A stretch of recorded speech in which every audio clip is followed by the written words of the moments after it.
Conference का मकसद ही यही होता है कि थोड़ी देर बैठकर दीन सीखा जाए। सबों को मालूम है कि यह महफिल आक़ाए दो जहां सल्लल्लाहु अलैहि वसल्लम की मोहब्बत में, उनकी याद में मुनक़िद की गई। और आप सबको मालूम है कि जहां एहतराम के साथ महफिल मुनक़िद होती है, आक़ा अलैहिस्सलाम बनफ्से नफीस करम फरमा दें तो उस महफिल में तशरीफ़ लाते हैं। ये तस्वुर पहले था तो महफिल इनेकाद करने से पहले जगह की भरपूर सफाई होती थी जी, और खूब गुलाब छिड़का जाता था, सुभान अल्लाह, और उसमें बखुरात का इस्तेमाल होता था, और साहब मुश्क, अंबर, ऊद वगैरह खुशबुओं का इस्तेमाल होता था। सारे लोग मुअद्दब और बावजू होकर बैठते थे, क्यों? यकीन था कि हुजूर महफिल में तशरीफ लाते।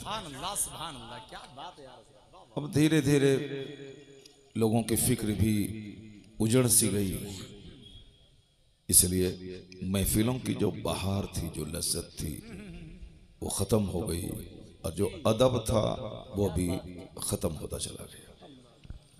महफिलों में पहले नमाजी परहेजगार लोग बैठते थे, तो उन बुजुर्गों के बैठने की वजह से महफिल में खूब रहमत व नूर की झमाझम बारिश होती थी। और अभी कैसे बच्चे बैठते हैं महफिल में, न सर पे टोपी है, न साहब पाकीज़गी का कोई ख्याल है, और न ही दीन सीखने की नीयत से लोग आते हैं। जैसे काफिरों हिंदुओं के यहाँ कोई मेला लगता है, सांस्कृतिक कार्यक्रम होता है, उसी कार्यक्रम की तरह जैसे उसके छोकरे लुच्चे लफंगे चारों तरफ से पूरे कार्यक्रम को घेर लेते हैं और खूब हुल्लड़बाजी होती है।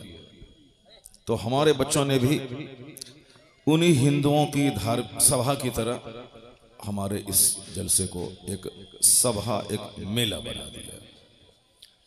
यही वजह है कि बच्चे आते हैं और नात सुने, खड़े खड़े गुटखा खाते रहे, पान चबाते रहे, गपशप करते रहे, मोबाइल चलाते रहे। अब बैठे, नात सुने और उसके बाद भाग गए। ये सारे बच्चे, अगर इनसे कहा जाए कि गैर मुस्लिम जो हम पर एतराज करता है कि इनके पैगंबर की जिंदगी का ये चैप्टर कैसा है, तो आप सारी जिंदगी अगर इसी तरह जलसा सुनते रहे कि नात सुन के भाग गए, तो तुम उसका जवाब क्या दोगे? तुम खुद उस काफिर की तरह कंफ्यूज्ड हो जाओगे जी, तुम खुद अपने मजहब में शक करने लगोगे। जबकि ये खुसूसी इंतजाम सिर्फ मजहब इस्लाम में है। यहूदियों के यहाँ बाज़ाब्ता कोई नसीहत का कोई चैप्टर नहीं है। क्रिश्चियनों के यहाँ कोई वीकली या मंथली लोगों के समझाने का कोई सिस्टम नहीं है। क्रिश्चियन साल में एक बार वो सेंट मैरी अपने हिसाब से 25 दिसंबर को क्रिसमस डे मनाते हैं, चॉकलेट बांटते हैं और एक जोकर ड्रामा करता है, बस वो क्रिसमस डे अपना मना लिया। वीकली उसके यहाँ है, संडे के दिन चर्च लोग आए तो कुछ लोग चर्च जाते हैं, ढोल बजाते हैं, चीखते चिल्लाते हैं, चले आते हैं। लेकिन ये इंतजाम कि हफ्ते में एक बार जुमा के दिन सारे मुसलमानों को कंपलसरीली मस्जिद में आना है, और जुमा की नमाज बगैर तकरीर के नहीं होती है। 5 नमाजें जहां चाहे पढ़ लें, मगर जुमा की नमाज के लिए खुतबा शर्त है। जिस तरह बगैर वजू के नमाज नहीं होती है, उसी तरह बगैर खुतबे जुमा के जुमा की नमाज नहीं होती है। शरीयत ने यह इंतजाम किया है कि कम से कम हफ्ते में एक दिन जरूर अल्लाह का डर मुसलमान के दिल में डाल दिया जाए। सुभान अल्लाह, सुभान अल्लाह। अब उस खुतबे जुमा में क्या कहा जाता है? इन्नल्लाह यअमुरु बिल अदल वल इहसान व इताइ ज़िल क़ुरबा व यनहा अनिल फ़हशाइ वल मुनकर वल बग़ी यअज़ुकुम लअल्लकुम तज़क्करून। ये एक जामे आयत है। इस आयत के बारे में मुफस्सिर फरमाते हैं कि कुरान में और कोई आयत नहीं भी नाजिल होती, सिर्फ यही एक आयत नाजिल होती तो नुज़ूल कुरान का मकसद पूरा हो गया। अल्लाहु अकबर, अल्लाहु अकबर, वाह वाह वाह, सुभान अल्लाह। तो इस आयत की तिलावत खुतबे जुमा में अरब में, अजम में, पूरी दुनिया में होती है। हम लोग बचपन से सुनते हुए चले आ रहे हैं और आप लोग भी सुनते हैं, लेकिन चूंकि तवज्जो आपकी नहीं रहती है, इसीलिए आज तक आपने आलिम से पूछा नहीं कि भाई इसी आयत की तिलावत क्यों होती है। 6666 आयतें कमोबेश कुरान शरीफ में हैं, सिर्फ इसी आयत की तिलावत क्यों होती है? न आपकी तवज्जो गई और हमारी तवज्जो बचपन में नहीं गई थी। अब जब मैंने गौर किया तब तवज्जो उधर गई है। उसका मतलब यही है कि सिर्फ इस आयत के पढ़ देने से समझ लो कि पूरा कुरान पढ़ दिया गया।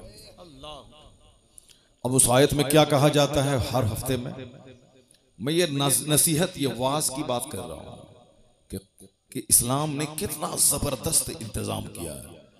मुसलमानों का बच्चा बिगड़ जाए ऐसा हो ही नहीं सकता।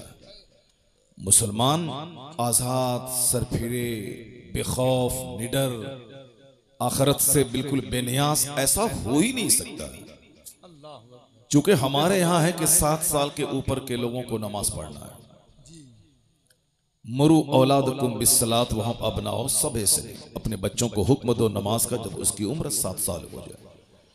वद्रिबूहुम अलैहा वहम अबनाओ अश्र से, अगर 7-10 साल के हो जाए नमाज ना पढ़ें तो माँ बाप को हुक्म है कि उसे मार के नमाजी बनाता।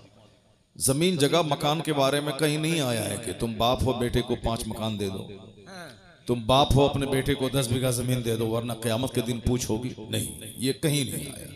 ये आया है कि अपने बच्चों को हुक्म दो नमाज का, अगर वो 7 साल का हो जाए और 10 साल का हो तो उसे मार के नमाजी बना दे। चूंकि मुसलमान नमाज उसी तरह अपने लिए जरूरी समझता है जैसे जिंदा रहने के लिए खाने को बंदा जरूरी समझता है। जैसे नहीं खाएं तो मर जाए, वैसे नमाज नहीं पढ़ें तो समझ लें कि वो मोमिन ही नहीं है, वो ईमान ही नहीं।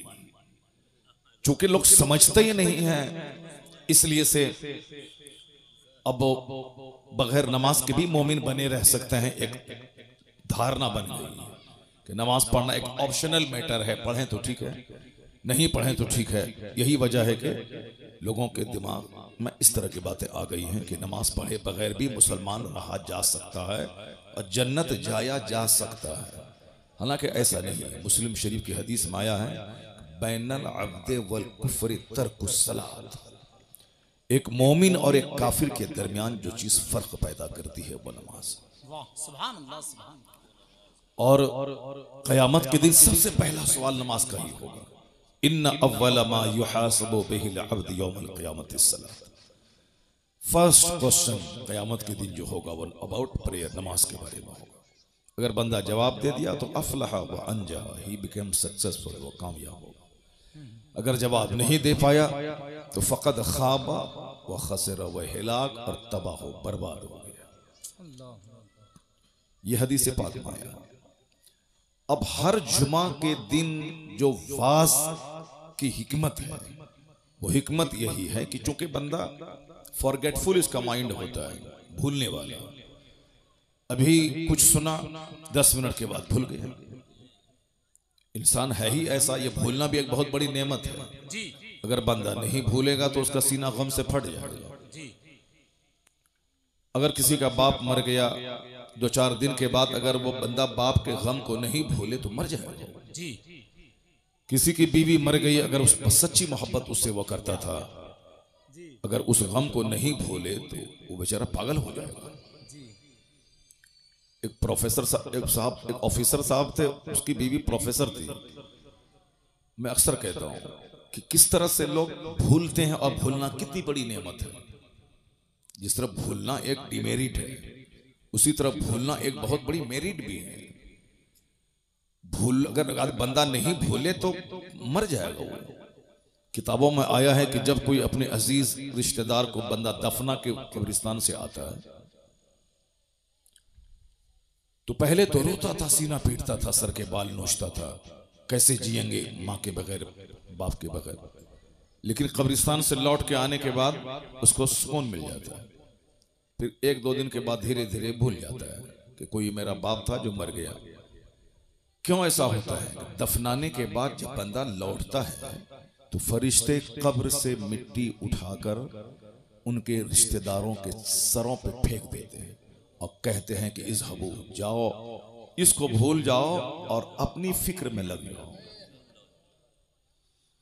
ये जाने वाला चला गया, अब तुम अपने बारे में फिक्र करो और सोचो। तो जलसा का